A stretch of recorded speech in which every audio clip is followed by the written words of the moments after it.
Hello, everybody, and welcome to Touch Productions, where we do stop motion reviews and sometime, hopefully in the future, gaming.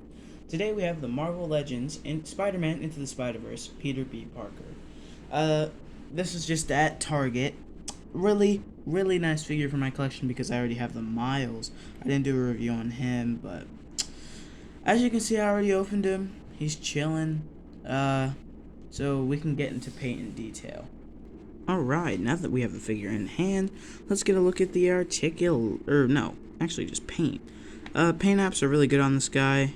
You can't really tell, but there's silver on the buttons there. Actually, it's a kind of a bronzish, goldish, but it's really faint.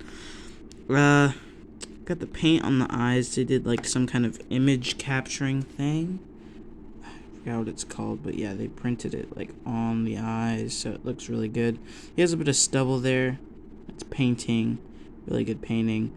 The hair looks good all the way through. A bit of like light sprayed grayish over here. Really nice overall.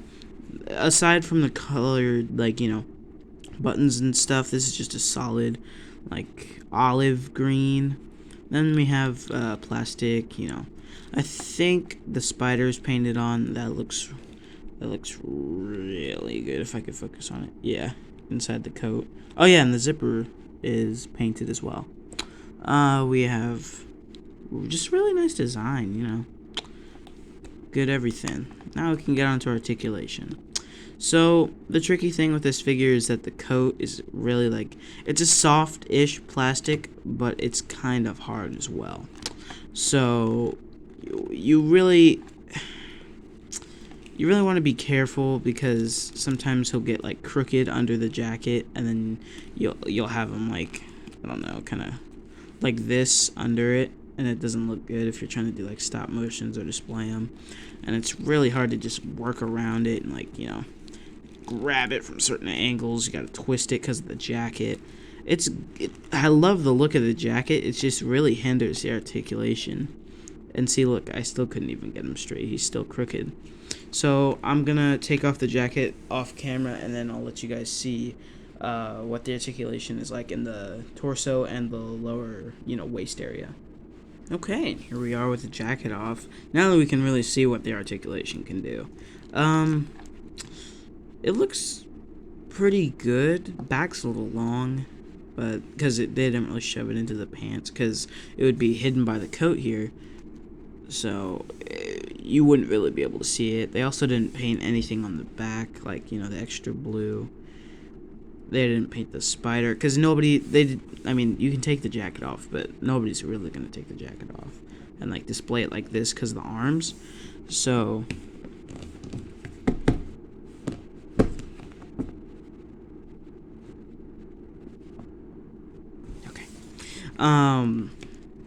but yeah, now we can see what it can really do. It goes forward that much without the, without the top, the torso. And then with the torso, it crunches that much forward.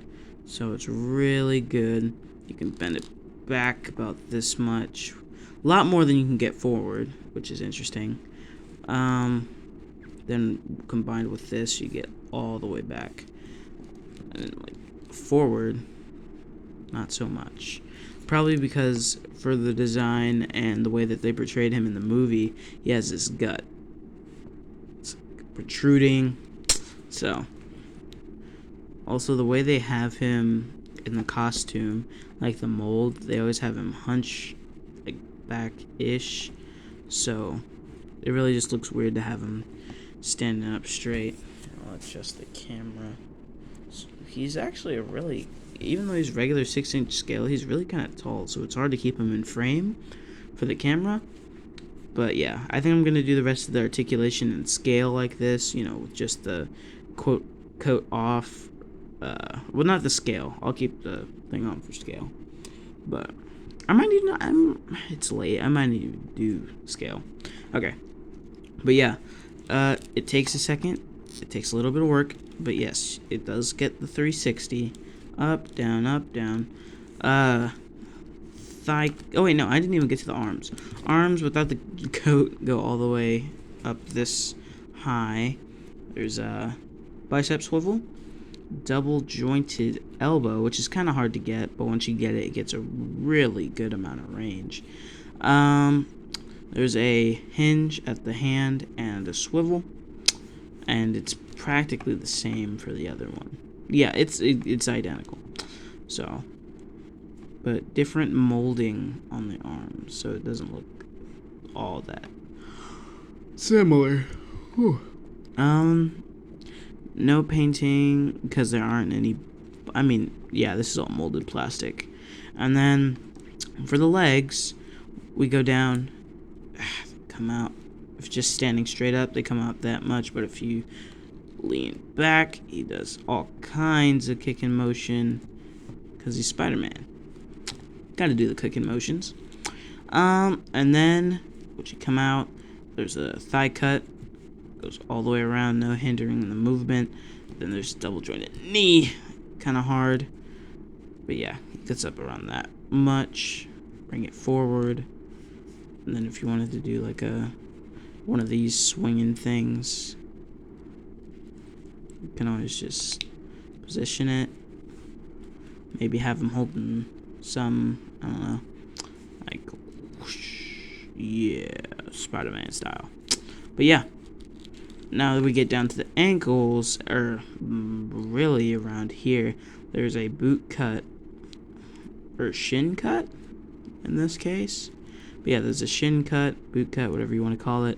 Then the two different shoes kind of have different articulation because this one has the rocker that's all the way out like this. And then this one can go all the way around, because it's not hindered by that little boot piece right here. Sorry if it keeps refocusing, just can't because there's so much to look at in the background. So, there. But yeah, good articulation, but with the jacket, kind of takes away from the articulation. I was just talking about that, why I kind of wished they just made one with just the suit. Like just the regular Spider-Man suit in the Spiderverse kind of way, like the logo. It's definitely Spiderverse-ish, esque. It looks Spiderverse. So, and I don't think I'm gonna do scale because then I'll have to go grab more figures and blah blah blah. So, I think just gonna move on to accessories. And here we are for the not articulation. Don't listen to me. The accessories. This guy comes with I'm missing one. I indeed am missing one. The cup. Yes, indubitably.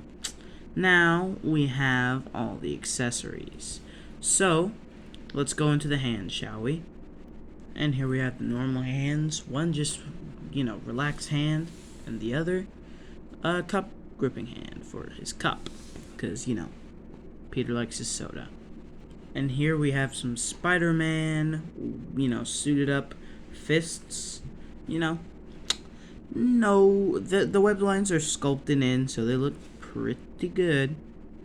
And here we have the suited up web shooting hands. I like these because, like all the other hands, they have the hinge articulation, so you can really get the Spider-Man feel.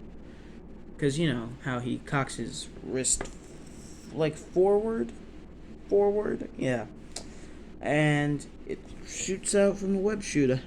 So, yeah. And here we have the unmasked / putting mask on head for Peter B. Parker.